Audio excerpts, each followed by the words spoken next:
Bien. Hola, ¿cómo están? Bienvenidos al 23º encuentro de GRES en Casa. Esto es Artes del Fuego del Parque del Conocimiento, ubicado en Posadas Misiones, Argentina. Para quienes se siguen sumando, soy Eval, me acompaña Rafael Galindo desde España, con 5 horas de diferencia. Y el tema de hoy es pasar de fórmula Seger a receta de carga o fórmula de carga.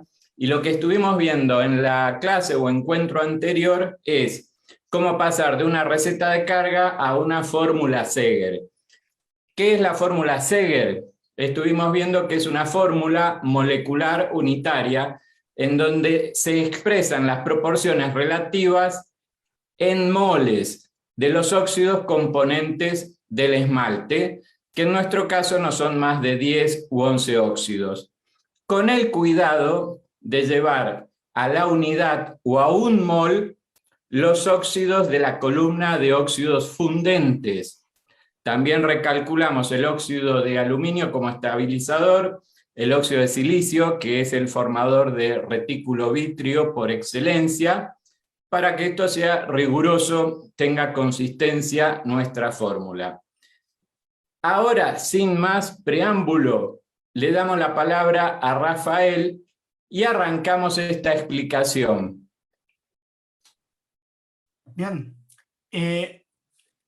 ahora lo que vamos a hacer es el camino inverso. Es decir, la semana anterior partíamos de una receta y llegábamos a la fórmula Seger, la fórmula molecular, y ahora vamos a partir de una fórmula molecular y vamos a volver a una o a varias recetas. En primer lugar, tenemos que tener claro que para cada receta hay una única fórmula Seger, es decir, una única fórmula molecular. Para cada composición que nosotros hagamos, cuando la pasemos a fórmula Seger, es siempre la misma. Es decir, para cada composición, una fórmula Seger. Pero cuando partimos de una fórmula Seger, podemos llegar a muchas recetas. Pongo un ejemplo. Imaginad una fórmula Seger en la que tenemos titanio 0,2, óxido de titanio 0,2 moles, como opacificante. Bueno, podemos volver a la receta y ese titanio, esos 0,2 moles de titanio, los podemos introducir como anatasa, como arena de rutilo o como harina de rutilo. Solo con ese pequeño cambio ya tenemos 3 composiciones diferentes, 3 recetas diferentes que todo el mundo sabemos, los que hemos hecho algún esmalte de GRES de alta temperatura y hemos utilizado titanio en alguno de estos minerales, que van a ser totalmente diferentes. Por lo tanto, aunque partimos de la misma composición química, cuando vamos a las recetas, podemos encontrar con esmaltes que se comporten de formas muy diferentes. Incluso utilizando, por ejemplo, para introducir sílice y circonio, utilizando un silicato de circonio, nos podemos encontrar como opacificante, nos podemos encontrar que cuando hacemos la receta podemos utilizar silicatos de circonio de diferentes granulometrías, es decir, tamaños de partícula, y por lo tanto responder de formas completamente diferentes. Es decir, esto va a hacer el que tengamos varias recetas por una sola fórmula Seger, va a hacer que esta herramienta sea muy potente, porque nos va a permitir actuar sobre nuestras composiciones a partir de una fórmula Seger y llegar a diferentes composiciones. Sustituir materias primas, como veremos hoy en un ejemplo, buscar cambios de propiedades, etc. Bien, entramos... Vale, pues visto esto, pues vamos a entrar en materia inmediatamente. Vamos a partir de una fórmula Seger. Yo, para poner el ejemplo, pues he buscado una fórmula que no sea demasiado sencilla, que intervengan bastantes componentes. Esta es la fórmula Seger de la que he partido. Es un esmalte mío, no es de los mejores, ni muchísimo menos. Es un esmalte en el que, como podéis ver, tiene calcio y zinc como fundentes principales. Realmente es bastante potente el sodio y el bario en alta temperatura. Alúmina 0,2, prácticamente sílice y estaño. Ya se ve claramente que es un blanco, el estaño actúa como pacificante y a 1250 grados, que es lo que trabajo este esmalte, da un aspecto satinado con un poquitín de brillo, pero tirando más hacia el mate. Bien, vamos a buscar una fórmula de carga para esta fórmula molecular. Pues vamos a empezar siempre de la misma forma que trabajábamos para llegar a la fórmula Seger, construyéndonos una tabla. Es la siguiente imagen que vais a ver. Pero ahora la tabla es un poquito diferente. Fijaros que en la tabla tenemos en la primera columna una serie de casillas libres. El número no lo sabemos. Yo aquí he hecho un poquitín de trampa y voy a saber cuántas materias iba a utilizar y he puesto un número exacto de filas, pero pueden sobrar, pueden faltar. O sea, dejamos ahí he dejado 8 casillas libres en la primera columna, la de la izquierda, y ahí iremos poniendo nuestras materias primas. Y ya hemos puesto la información que conocemos, que son los óxidos y el resultado final de nuestro proceso anterior, es decir, la fórmula Seger. El número de moles ya en la fórmula Seger. ¿De acuerdo? Es decir, fijaros que nuestro esmalte, lo hemos visto antes, tenía 0,128 moles de sodio, 125 de magnesio, 331 de calcio, etcétera, etcétera, hasta llegar a 1,64 de silicio. Estos son donde queremos nosotros llegar y tenemos una primera columna. Ahora tenemos que ir, el método es muy sencillo, es ir seleccionando materias primas e ir completando las casillas para al final con todo el conjunto de materias primas que aporten el número de moles que tenemos aquí abajo. Lo veremos porque es muy, muy sencillo cuando trabajamos en moles. Trabajando en peso es un poquitín más complicado. Ahora lo vamos a ver en moles y veréis que es extraordinariamente sencillo. Bien, una serie de consejos primero antes de empezar. Vamos a ir completando óxidos. Por lo tanto, anotaremos todos los óxidos que vamos completando. Por ejemplo, la primera materia prima que se me ocurre es introducir un feldespato sódico. ¿Por qué? Bien, primer consejo. Tenéis que completar siempre primero el sodio y potasio. ¿Por qué? Porque es el que lo tenemos más difícil.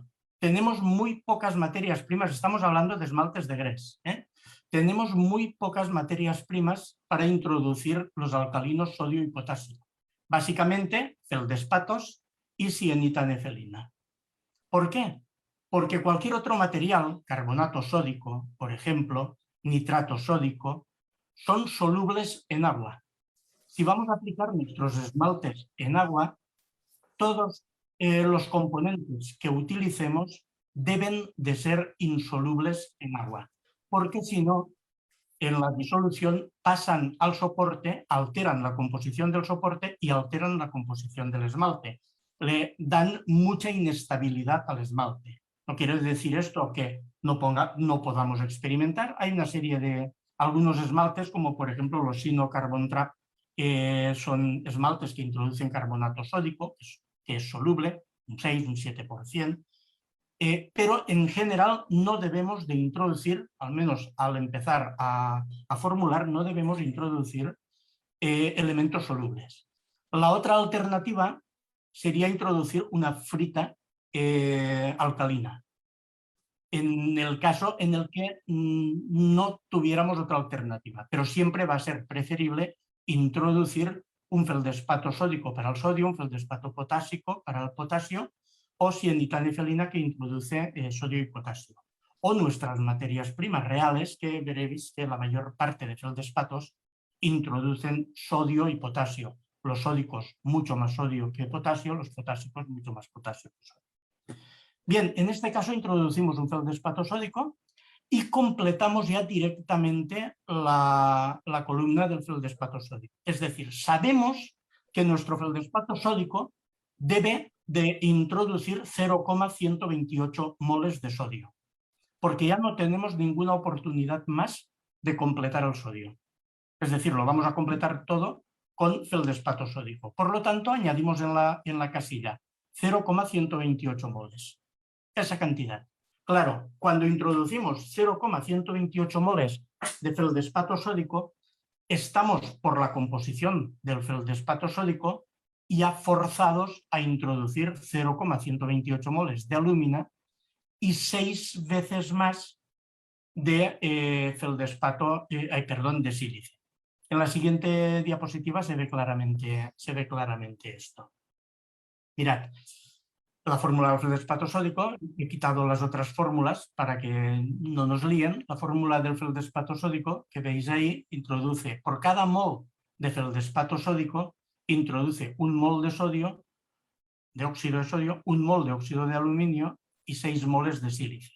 Como hemos introducido 0,128 moles de sodio, estamos introduciendo 0,128 moles de aluminio y 6 veces más, 0,768 moles de silicio. Primer consejo, empezamos siempre completando sodio y potasio y empezamos completándolos con feldespato sódico o feldespato potásico o nefelina. ¿De acuerdo? Esto siempre vamos a empezar por aquí. Siguiente consejo. Completad alcalinotérreos. Siguiente paso. Vamos casi en el mismo orden que están en fórmula Seger. Completamos alcalinotérreos y ahí tenemos una amplia gama de materias primas.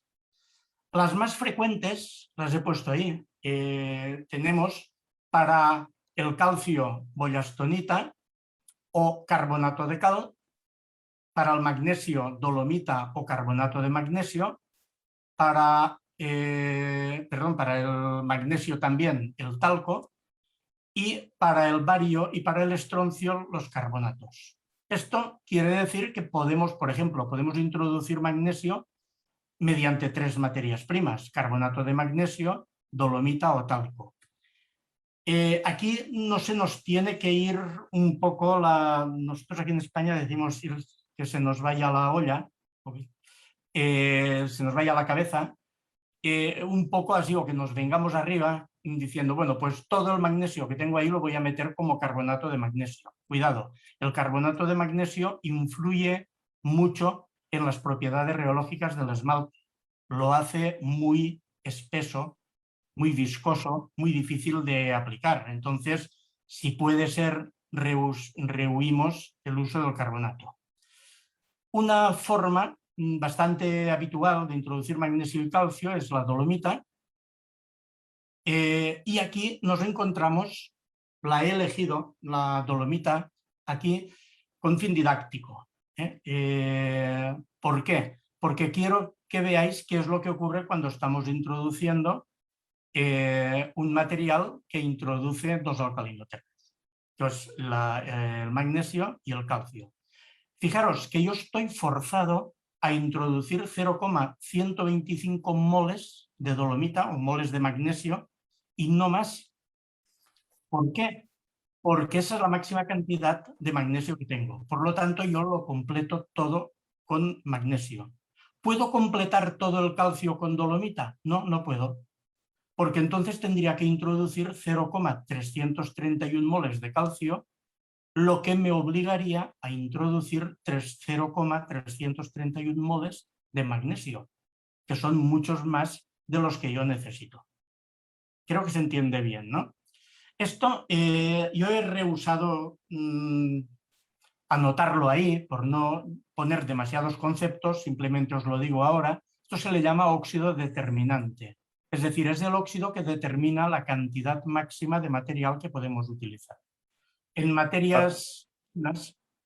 Rafa, dime. hasta acá va clarísimo, pero para alguien que se inicia, cuando vos señalabas, por ejemplo, tener cuidado de no aportar el magnesio solamente con carbonato de magnesio por las propiedades reológicas, ¿Podés mencionarle a alguien que se inicia que la rheología tiene que ver con qué? ¿Con la viscosidad? Sí, cuando hablamos de rheología es el comportamiento del esmalte cuando es un fluido, cuando es un líquido. La rheología es la parte de la física que estudia la deformación de los fluidos, es decir, los líquidos y los gases. Y ya lo veremos más adelante, el problema en cerámica, que nuestros líquidos tienen un comportamiento un poco diferente al que pueda ser, por ejemplo, el agua, una gasolina, líquidos habituales, líquidos con los que están habituados a tratar. Tienen un comportamiento, o sea, por ejemplo, el agua tiene un comportamiento que se denomina newtoniano, es decir, la viscosidad siempre es la misma y solo depende de la temperatura. Y nuestros líquidos tendrán un comportamiento diferente. Es decir, por ejemplo, pensad en el ketchup, que cuando lo dejamos en reposo, su viscosidad aumenta, cuando intentamos verterlo no cae, pero le hemos de o bien agitar o bien presionar para que fluya, es decir, para que su viscosidad disminuya. Es decir, tienen un comportamiento diferente. Entonces, el carbonato de magnesio lo que hace es complicar este comportamiento, es decir, aumenta la viscosidad, hace que sea más tixotrópico, ya veremos este concepto, lo que significa, y en definitiva, y lo que a nosotros nos interesa, es que nos complica y mucho la aplicación del esmalte y su secado. Correcto. Entonces, claro, esto ya no es de lo que estamos hablando, porque esto ya es metodología de la formulación, ya es un poco química cerámica. Aquí solo estamos hablando de elegir materiales, pero obviamente no tenemos que perder de vista nunca cuáles son las propiedades físicas que eso. bien aportan. Bien. Bien, otra cosa, cuando estaba hablando de óxidos determinantes, vuelvo atrás al feldespato sódico, fijaros que yo no podría completar toda la alúmina con feldespato sódico. ¿Por qué? Porque tengo 0,199 moles de alúmina. Como he de tener cuando meta feldespato sódico los mismos moles que de sodio, porque en la fórmula tienen exactamente la misma cantidad, esto me obligaría a poner 0,199 moles de sodio, más de los que necesito. Por lo tanto, el óxido que me determina la cantidad máxima de feldespato que puedo poner es el de sodio. Bien. Y al 0,128 moles de sodio ya tengo el problema del sodio resuelto, crucecita a la parte de abajo y a otra materia prima. La siguiente materia prima que he elegido es la dolomita, para introducir magnesio y calcio.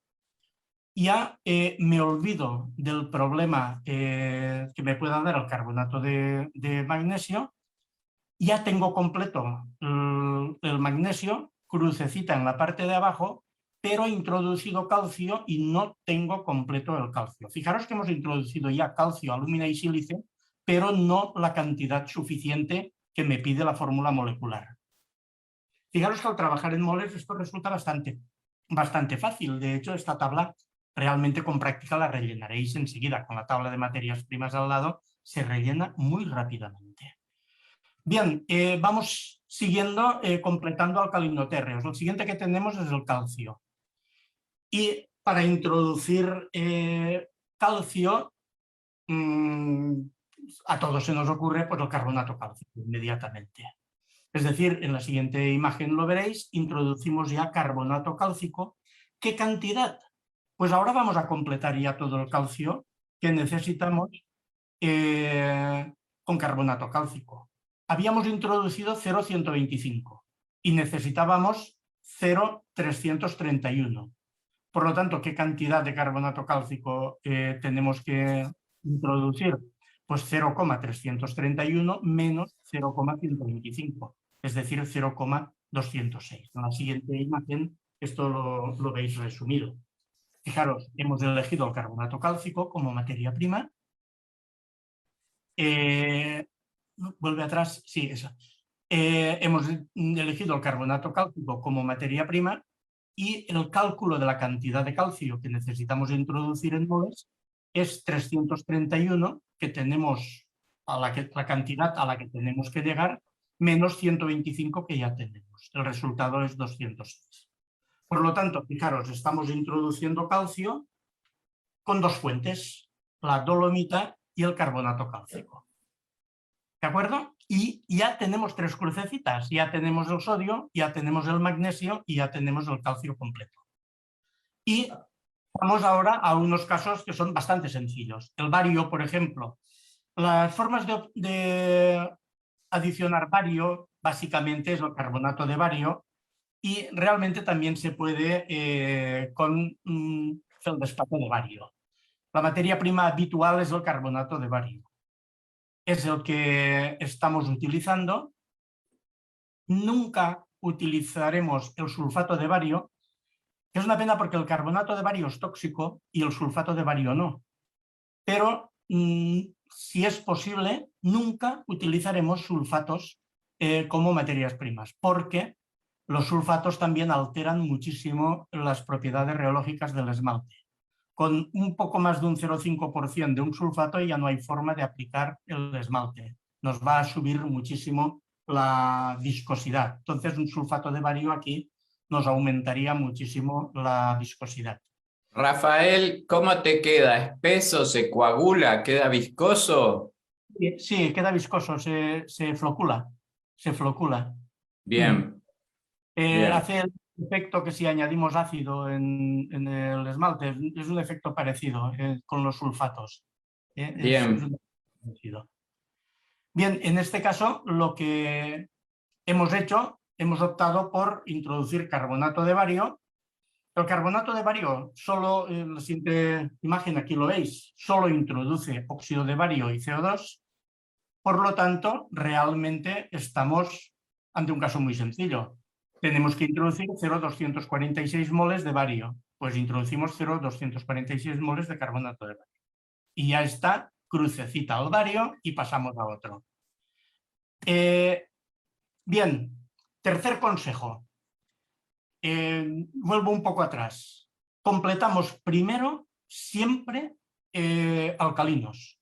Después seguimos con alcalinotérreos, magnesio, calcio, bario y estroncio si lo hubiera.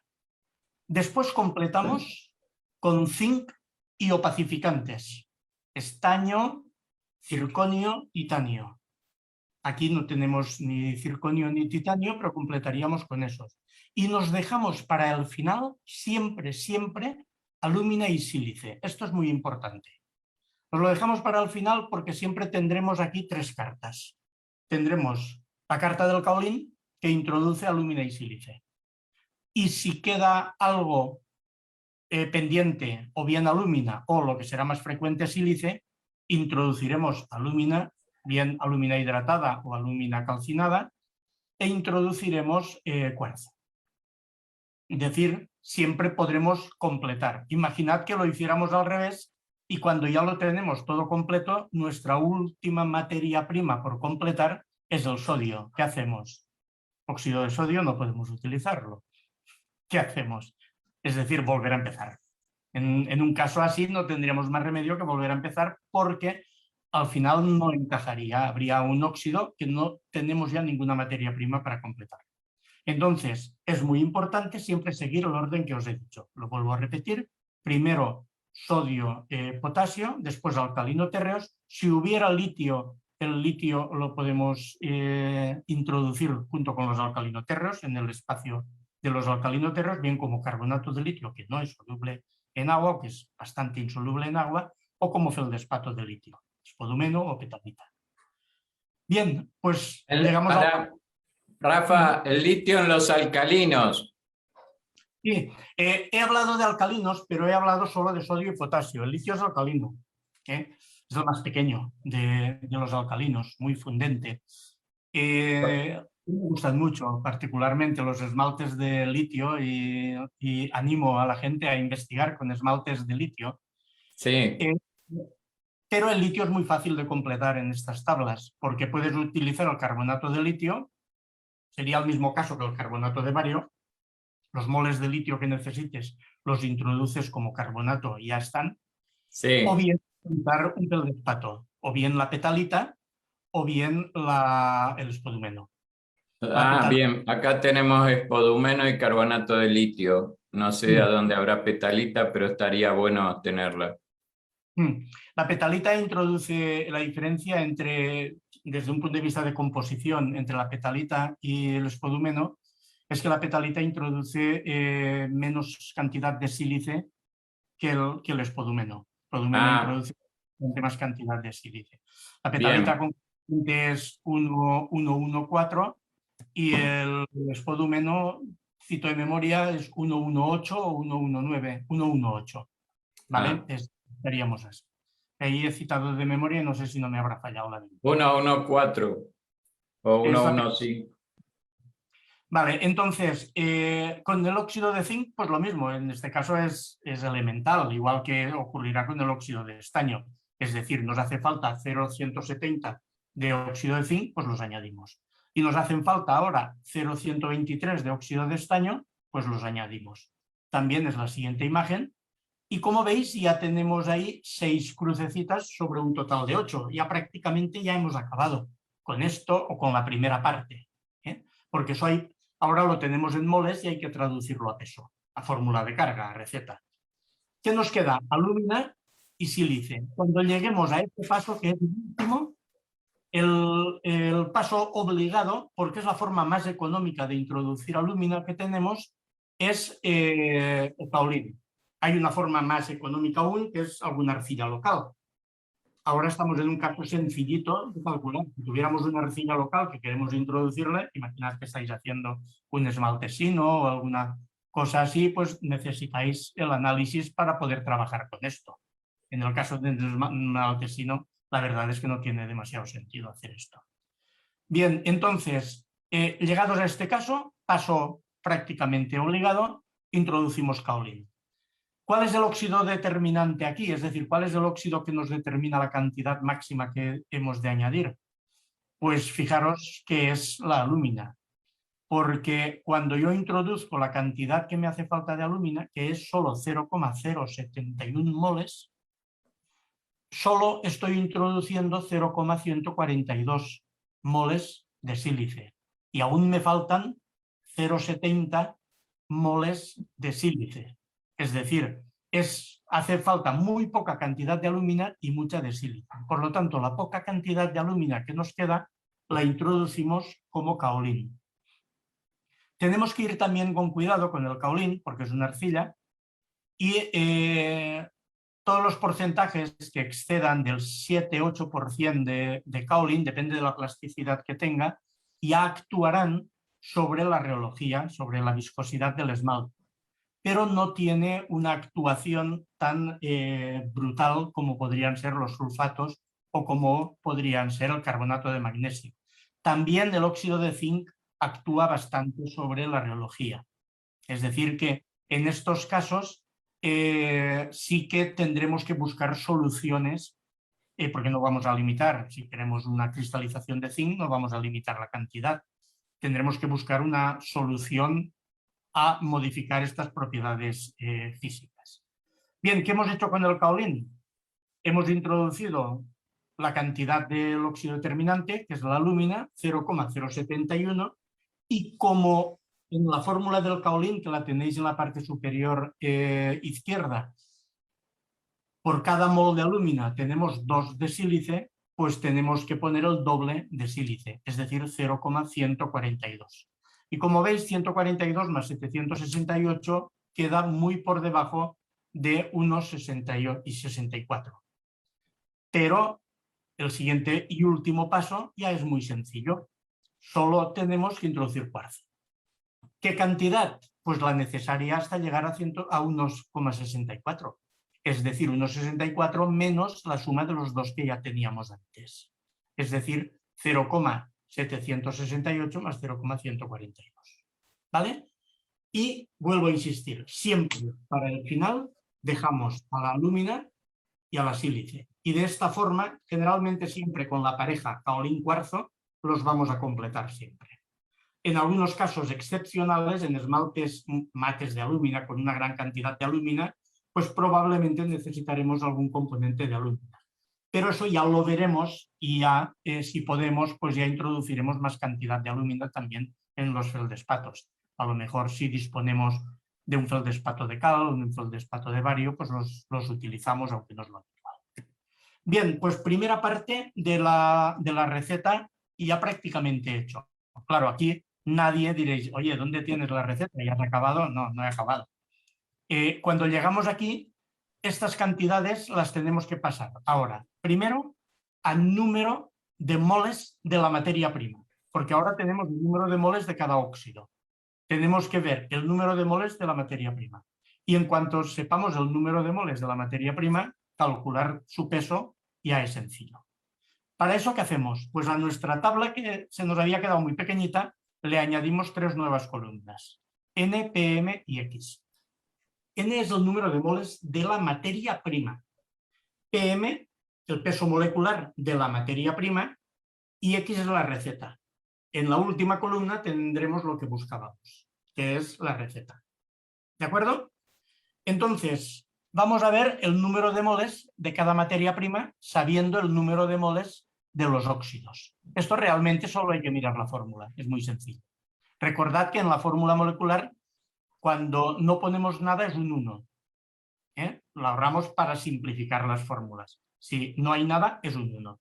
Entonces vamos a ver cómo lo hacemos con el feldespato sódico. Siguiente imagen. Ahí arriba tenéis la fórmula del feldespato sódico. 1 de alúmina, o sea, un mol de feldespato, considerado puro, es 1 mol de alúmina, 1 mol de sodio y 6 de silicio. ¿Cuántos tenemos de sodio? 0,128. ¿Cuántos tendremos de feldespato? Los mismos, 0,128. ¿De acuerdo? Porque 1 mol de feldespato es 1 mol de sodio, aporta 1 mol de sodio, 1 mol de alúmina y 6 de silicio. ¿De acuerdo? Por lo tanto, simplemente o ese, o cogiendo el de alúmina, o si alguien tiene la mente un poco retorcida, pues que coja el de silicio y lo divida por 6. El resultado es exactamente lo mismo, 0,128. ¿De acuerdo? Por lo tanto, ahí es muy sencillo. Si en la fórmula hay unos, pues el número de moles es el del 1. Y ahí directamente y ya está. ¿Vale? En la dolomita... Hasta acá, Rafa, va claro, muy claro, ¿eh? Entiendo. Vale. De todas formas, si hay cosas que no se entienden en preguntas, se pueden preguntar e intentaríamos responderlas. Si hay alguna cosa en la que alguien se encalla. Y repito el consejo del día anterior.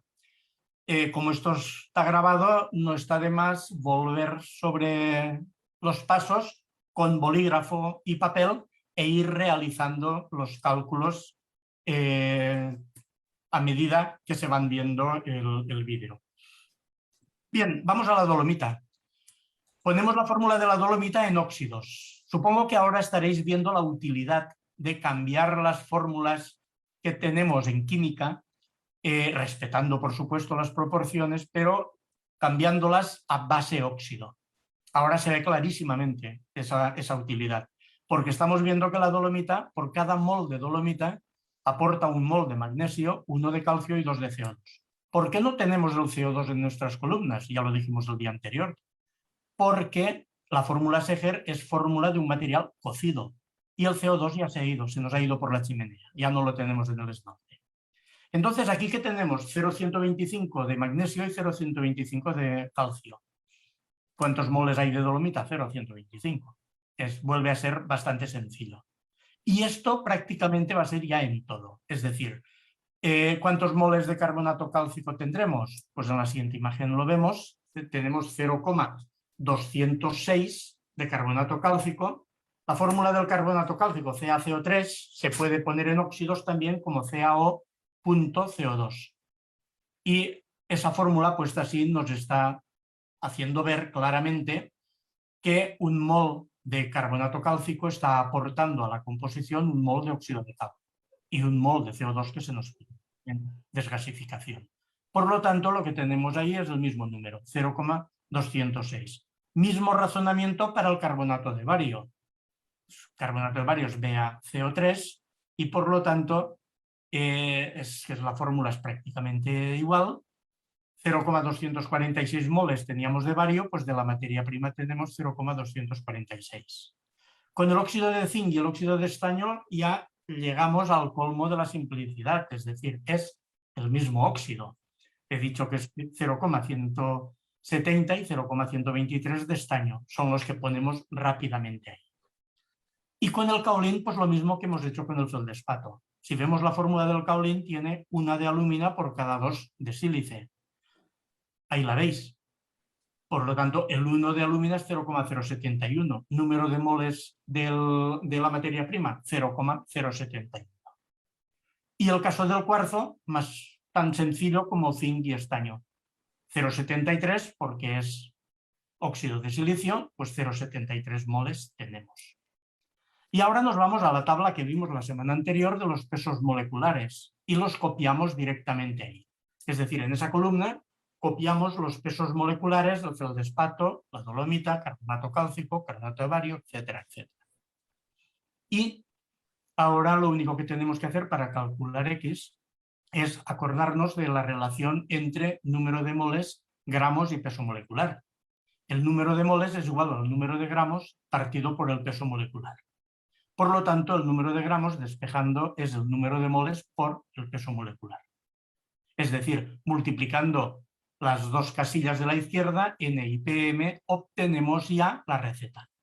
Es decir, 0,128 multiplicado por el peso molecular del feldespato sódico, que es 524,44, pues nos da 67,13 gramos de feldespato sódico que hemos de introducir en la composición. Ahí, Rafa, sí. Ahí, Rafa, lo que acabas de hacer entonces es el puente, el puente, digámosle, entre moles y partes por peso de materias primas para la receta, ¿es así? Exactamente. El paso que necesitamos entre cantidad y peso. La relación entre cantidad y peso es la fórmula que dijimos el día anterior. El número de moles igual a número de gramos partido por peso molecular. A gramos partido por peso molecular. ¿Vale? A peso partido peso molecular. Entonces, hemos despejado el peso molecular que está en el divisor, lo hemos pasado arriba, hemos multiplicado y ya está. Entonces, lo que tenemos aquí es X igual a N por PM. Y el resultado de todas esas multiplicaciones, en el caso del kaolín, por ejemplo, 0,071 por 258,155, pues 18,33. Y al final tenemos una receta, cuya suma son 253,89 gramos. Bien, que si queremos hacer esa cantidad en seco de esmalte, está muy bien, pero que la archivaremos en porcentaje. Es mucho más práctico. Entonces, esa receta ya pasada a porcentaje, es lo que tenéis en la siguiente imagen, la veis ahí. ¿Cómo pasamos a porcentaje? Podéis hacer una regla de 3, esto lo sabemos hacer todos.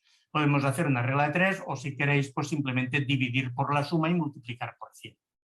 ¿Vale? Entonces, cuando lo que estamos haciendo es 67,13, lo dividimos entre 253,89, lo multiplicamos por 100 y tenemos 26,4 por 100 de feldespato. Y ahí tenéis la receta. Hemos llegado a la estación. Punto final. ¿Vale? Excelente, Rafa. Perfecto. Nos quedan 20 minutos, si te parece, podemos retomar todo el mismo proceso, pero cambiando materias primas. Es decir, no nos gusta el esmalte. Y os digo por qué a mí este esmalte, así como nos ha quedado, no me gusta nada. No me gusta porque tiene 1, 2, 3 carbonatos. La dolomita, el carbonato cálcico y el carbonato de bario. Es decir, tenemos casi un 40% del peso en forma de carbonatos. ¿Qué les pasa a los carbonatos? En un principio nada malo, pero los carbonatos desgasifican. Es decir, los carbonatos a una determinada temperatura se descomponen quedando el óxido y liberando CO2. la cantidad de CO2 que se libera a la temperatura que se descomponen es muy grande. Por ejemplo, en el caso del carbonato cálcico, se descompone a partir de los 900 grados a 900 grados de cada 100 gramos de carbonato cálcico, de cada 100 gramos de carbonato cálcico se descomponen 60 litros de CO2. Es decir, es una gran cantidad de gas, ¿vale? La gran cantidad de gas en realidad son solo 44 gramos, pero que ocupa un gran volumen, especialmente porque está a una elevada temperatura. Y todo ese gas pasa, nace en el esmalte e intentará irse a través del esmalte. A 900 grados es posible que no tenga demasiados problemas, pero si el esmalte empieza a fundir y retiene las burbujas, nos va a salir todo el esmalte burbujeado, pinchado, con cráteres, con defectos superficiales, en definitiva. Entonces, si lo podemos evitar, mejor. Claro, yo lo que haría ahí es probar, es decir, no me sale pinchado, no me sale ningún defecto, pues mejor con los carbonatos, porque son baratos, que ir a otra materia prima. Pero ahora vamos a hacer el ejercicio, supongamos que esto nos pincha, nos burbujea, y después vamos a cambiarlo. Bien, tenemos varias opciones. Podemos, pasa a la siguiente imagen. Tenemos varias opciones. Podemos cambiar magnesio e introducirlo como talco y podemos el calcio introducir como bollastonita. La bollastonita la podemos utilizar siempre como un introductor de calcio que no va a desgasificar, no va a tener un elemento que salga por la chimenea, no va a tener un gas en el interior del esmalte. En cambio, el talco sí, pero mucho menos que la dolomita. Fijaros en la fórmula del talco que de cada 3 de magnesio hay 4 de sílice y solo 1 de alúmina. Es una de agua. Es una desgasificación, pero mucho menor. Entonces decimos, bueno, pues nos acordamos magnesio y calcio por unos elementos menos, los vamos a sustituir en nuestra composición por unos elementos que nos desgasifiquen menos. Entonces, el feldespato sódico, el sodio lo completamos con feldespato sódico. Ningún cambio, no insisto en él y paso al siguiente. Ya lo tenemos completo. Introducimos talco. Fijaros la fórmula del talco. Aquí tenemos que entretenernos un poco porque puede que alguien se confunda. ¿Por qué? Porque ni magnesio ni sílice tienen el unito delante que nos facilitaba las cosas. Un mol de magnesio está introduciendo 3 moles, perdón, un mol de talco está introduciendo 3 moles de magnesio y 4 de sílice. Como sabía, lo había comentado antes con Eva, sabía que nos haría falta esto. No sé si se ve bien, ahí donde lo pongo, yo no me veo. Se ve, Rafa. Vale, esto es importante que lo tengáis claro. Un mol de talco nos está dando 3 moles de magnesio, nos está aportando y 4 moles de silicio. O lo podéis ver de otra forma. De cada 3 moles que meto de magnesio, meto 4 de silicio. A ver, espera un poquito, Espérame un minuto porque la pantallita estaba tapando. La imagen. Ahí. ¿Querés mostrar la hoja con la pizarra? Ahí está. Ahora sí que la veo. Es que antes no me veía. Vale, se ve bien, ¿no? Sí. Es importante. En realidad no es ningún cambio importante respecto a lo que hemos estado diciendo hasta ahora. Es lo mismo. Solo que teníamos la suerte, pues, por ejemplo, el kaolín 1 de alumina acompañaba siempre a 2 de sílice. En el feldespato sódico 1 de alumina acompaña a 1 de sodio y a 6 de sílice. Ahora tenemos 3 que acompañan a 4. ¿De acuerdo? Bien. Es el cambio. Vale, entonces, si volvemos a la imagen que teníamos, ¿cuál es nuestro óxido determinante en este caso? Vamos a introducir todo el magnesio como talco, no toda la sílice como talco. Sílice hay mucha. Nos pasaríamos de magnesio, no necesitamos tanto. Por lo tanto, aquí es obvio que el óxido determinante siempre ocurrirá así con el talco, siempre será el magnesio. ¿Cuánto necesitamos de magnesio? 125, 0,125. Vale, por lo tanto, ¿cuánto de sílice? Aquí es posible que hubiera un poquitín de problema. Podéis hacer una regla de 3 muy sencilla. Si de cada 3 moles de magnesio introduzco 4 de sílice, ahora que estoy introduciendo 0,125 de magnesio, necesitaré X de sílice. Es decir, la sílice y el magnesio han de estar en relación 3:4. ¿De acuerdo? Por lo tanto, ahí en la parte superior de la imagen tenéis la fórmula en el que lo que he hecho ha sido multiplicar 0,125 por 4 y dividirlo por 3, que es el resultado de esa regla de 3. ¿Vale? Es una proporción. De cada 3 de magnesio, 4 de sílice. Por lo tanto, mantengo esa proporción y ya tengo un nuevo elemento que me está introduciendo sílice. Y ahora quiero introducir todo el calcio como boyastonita. Aquí es fácil porque la boyastonita es calcio-sílice, un mol de calcio y uno de sílice. Por lo tanto, necesitaré la misma cantidad de calcio y de sílice. El óxido determinante es el calcio, porque necesito 331 de calcio, 0,331, que son los mismos que introduzco de sílice. No puedo completar, una vez más, todo el sílice con boyastonita porque me pasaría de calcio. Por lo tanto, ya tengo todo el magnesio y todo el calcio completo y sin elementos excesivamente desgasificantes. Y el resto continúo exactamente como hemos hecho antes. Por eso os decía que esto iría rapidito ahora. Es decir, ¿cómo completo el bario? Bueno, pues he eliminado ya muchos carbonatos, pues dejo el de bario, aunque en el colmo, y si disponemos de un feldespato de bario, pues podría introducir ahora un feldespato de bario también para desgasificaciones cero. No creo que sea demasiado importante, en este caso, la cantidad de bario, que es notable, que vamos a introducir. Zinc y estaño exactamente lo mismo, y me quedan para el final, como antes, alúmina y sílice. La alúmina la misma cantidad de antes, 0,071. Por lo tanto, introduzco caolín, lo mismo, 0,142 de sílice, pero ahora fijaros que tenemos muchas más materias primas introduciendo sílice. Antes, el óxido de silicio lo introducíamos como feldespato y como caolín. Ahora lo introducimos como feldespato, o sea, lo introducimos en el feldespato, en el talco, en la boyastonita y en el caolín. Y aún así no lo hemos completado del todo.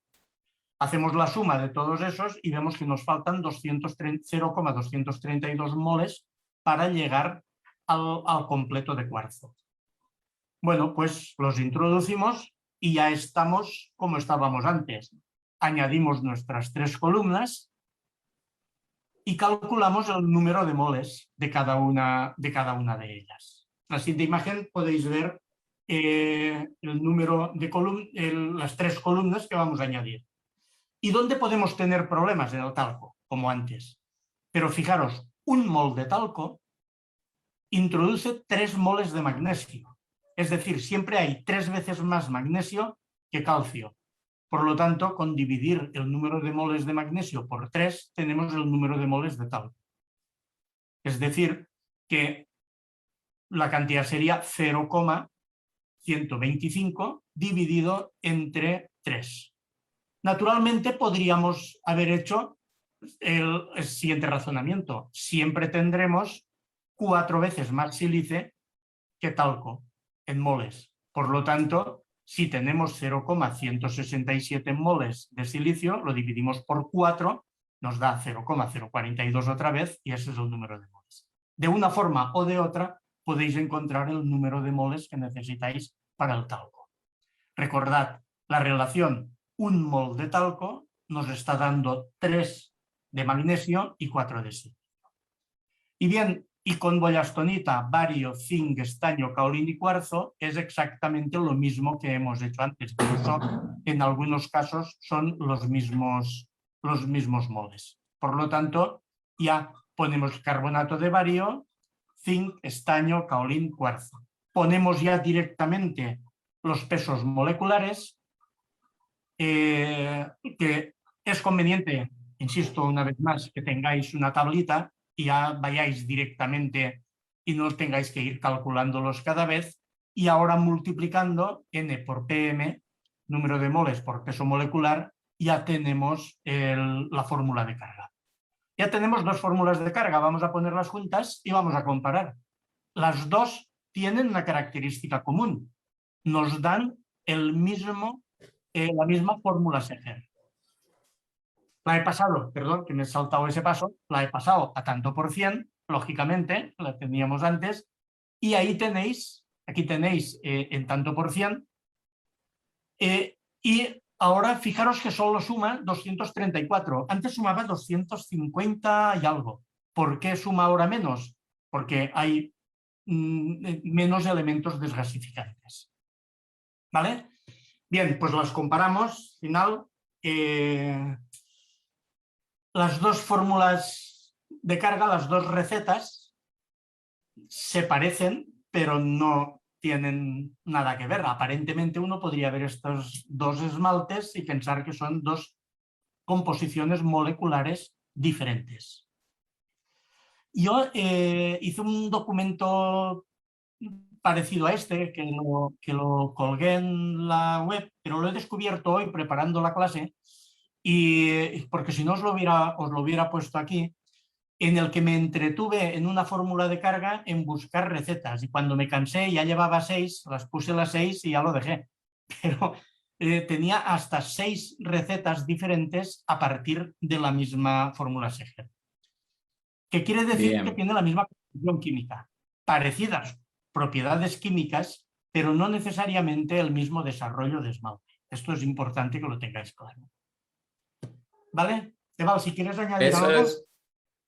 Eso es súper importante, Rafa, señalar que tengamos la misma fórmula Seger, o aunque no sea idéntica, muy aproximada, no quiere decir que esas diferentes recetas van a dar exactamente el mismo esmalte, pero sí estamos tratando de acercarnos a la misma composición con materias primas distintas. Y al comienzo vos destacaste algo que nosotros señalamos en los primeros encuentros, que después de hornear el esmalte ya no tenemos más materias primas, sino que tenemos una composición Seger en moles, en este caso porque optamos por expresarlo así, ¿no? Y no, me pareció un recorrido muy claro. Yo tampoco entendí esto la primera vez que me lo explicaron. Necesité escuchar la explicación y hacer ejercitación, por supuesto que a mano con calculadora, para comprender bien este proceso. ¿Cuál es la finalidad? Perdón, a ver, acá dejo de compartir pantalla. ¿Cuál es la finalidad? Sí. Es porque hoy todas estas cuentas, la aritmética, se la podemos dejar a cargo de la calculadora digital, pero está bueno comprender primero qué hace la calculadora digital de esmaltes antes de sumergirnos o empezar a usarla. Y lo otro que quería señalar es que Seger lo que quería en su momento, es una suposición, es lo mismo que queremos nosotros, solucionar o no tener defectos en los esmaltes. Y lo podemos hacer desde el mejor modificar, entender mejor, corregir esos defectos desde el bloque fundamental de la materia, que son estos moles que componen el esmalte, que desde una receta. Por eso nos metimos en este tema, ¿sí? Eso quería decir. Sí, yo añadiría una cosa. ¿Cuál habría sido, con todos los cálculos que hemos hecho, cómo hubiéramos hecho esto a escala de taller? Es decir, partimos de una fórmula Seger, que es la que yo he puesto ahí, que podría ser o bien una composición que ponemos nosotros, o bien una fórmula que encontramos en un libro. Muchos libros nos dan las composiciones en Seger o en análisis químico, o bien una composición que nosotros formulamos a partir de composiciones similares en Seger con esmaltes que nos gustan, cambiando algunas cosas, etc. Sea como sea, nosotros partimos de un Seger. Y llegamos a una fórmula de carga, la primera, la que tenía muchos carbonatos. ¿Y ahora qué hacemos? Claro, esto no es un juego de hacer números sobre un papel. Esto, el objetivo es obtener un esmalte. Sí. Entonces, preparamos la prueba de esmalte. Esta prueba va al horno, abrimos el horno, que ese es el verdadero examen. Abrimos el horno y vemos el esmalte. Por ejemplo, veo el esmalte este y lo tengo burbujeado. Y pienso, demasiados carbonatos. Y ahora cambio las materias primas buscando una menor desgasificación. Pero el siguiente paso sigue siendo, de nuevo, pesar esto, ponerlo en las probetas, meterlo en el horno, abrir el horno y mirar a ver qué pasa. El esmalte de entrada ya no será igual. No será igual porque no queremos que sea igual, queremos que no tenga esas burbujas, ¿vale? Pero probablemente desde un punto de vista químico va a ser muy parecido. Si el anterior era brillante, este será brillante. Si el anterior tenía una superficie lisa, suave, probablemente este también lo tendrá. Si no tenía cristalizaciones, este tampoco, etcétera, etcétera. Y el desarrollo de color también será bastante similar. Pero si no está exactamente como nosotros queremos, entonces volvemos a empezar. Es decir, sobre la segunda fórmula que tenemos ya hemos resuelto nuestro problema de desgasificaciones y ahora ajustamos un poquito. O bien utilizando Seger, o ya que hemos llegado a una receta bastante aceptable, vamos mucho más rápido y decimos vamos a hacer 20 pruebas utilizando la receta que he obtenido haciendo pequeños cambios en algunas materias primas, ya al método tradicional, combinando un sistema con el otro. Es decir, Seger no está sustituyendo una forma de trabajar. Entonces, en el taller, Seger lo hubiéramos utilizado de esta manera. Y a lo mejor llegamos a una fórmula interesante haciendo pruebas un poco aleatoriamente, un poco a ciegas, sin timón ni brújula, como decía en la frase aquella de Leonardo da Vinci. Hacemos una serie de pruebas y nos sale que está bien. Y decimos, vaya, queremos continuar por aquí. Pues a lo mejor sería interesante buscar el Seger de ahí y a partir de ahí empezar a hacer algunas pequeñas variaciones en el Seger y a ver hacia dónde llegamos. O seguir con la receta. Esto ya depende de la experiencia de cada persona, etc. Es decir, vuelvo a insistir en un concepto que creo que es muy importante. Es un instrumento muy potente que tenemos los ceramistas a nuestra disposición, pero que tenemos que saber utilizarlo. No podemos estar con el Seger en la mano siempre. Es decir, no es posible estar permanentemente pasándolo todo a Seger obsesionados. Seger no es la finalidad, es un instrumento. La finalidad es el desmalte. La próxima, Rafael, si te parece, vamos a usar un espacio para hacer esto que hicimos hoy, pero desde Glazy, con cosas que ya nos mostró Clara Llorello. Entonces volvemos de la calculadora, fuimos a la explicación manual de receta a fórmula Seger, de fórmula Seger a receta o fórmula de carga. Ahora, habiendo entendido, y si no entendemos, tenemos que volver a repasar, vamos a volver a la calculadora digital y vamos a ver cómo podemos reemplazar materias primas. Por ejemplo, si tenemos carbonatos que se desgasifican o descarbonatan, usar otras materias primas como usó Rafael. ¿Cómo lo podemos hacer y aprovechar, sacarle el jugo a algunos recursos que nos van a ahorrar mucho tiempo, que están disponibles ahí en esa calculadora digital, ¿sí? Y si da, porque vamos a tratar de achicar el tiempo que dedicamos a esto, vamos a empezar a hacer un par de comentarios sobre el esmalte, la barbotina del esmalte en crudo, en el balde, y el peso específico y viscosidad, que son cuestiones fundamentales para una buena aplicación. Nos vemos el próximo jueves, si te parece, Rafa. De acuerdo. Chao, Rafa. Chao, chao. Nos vemos.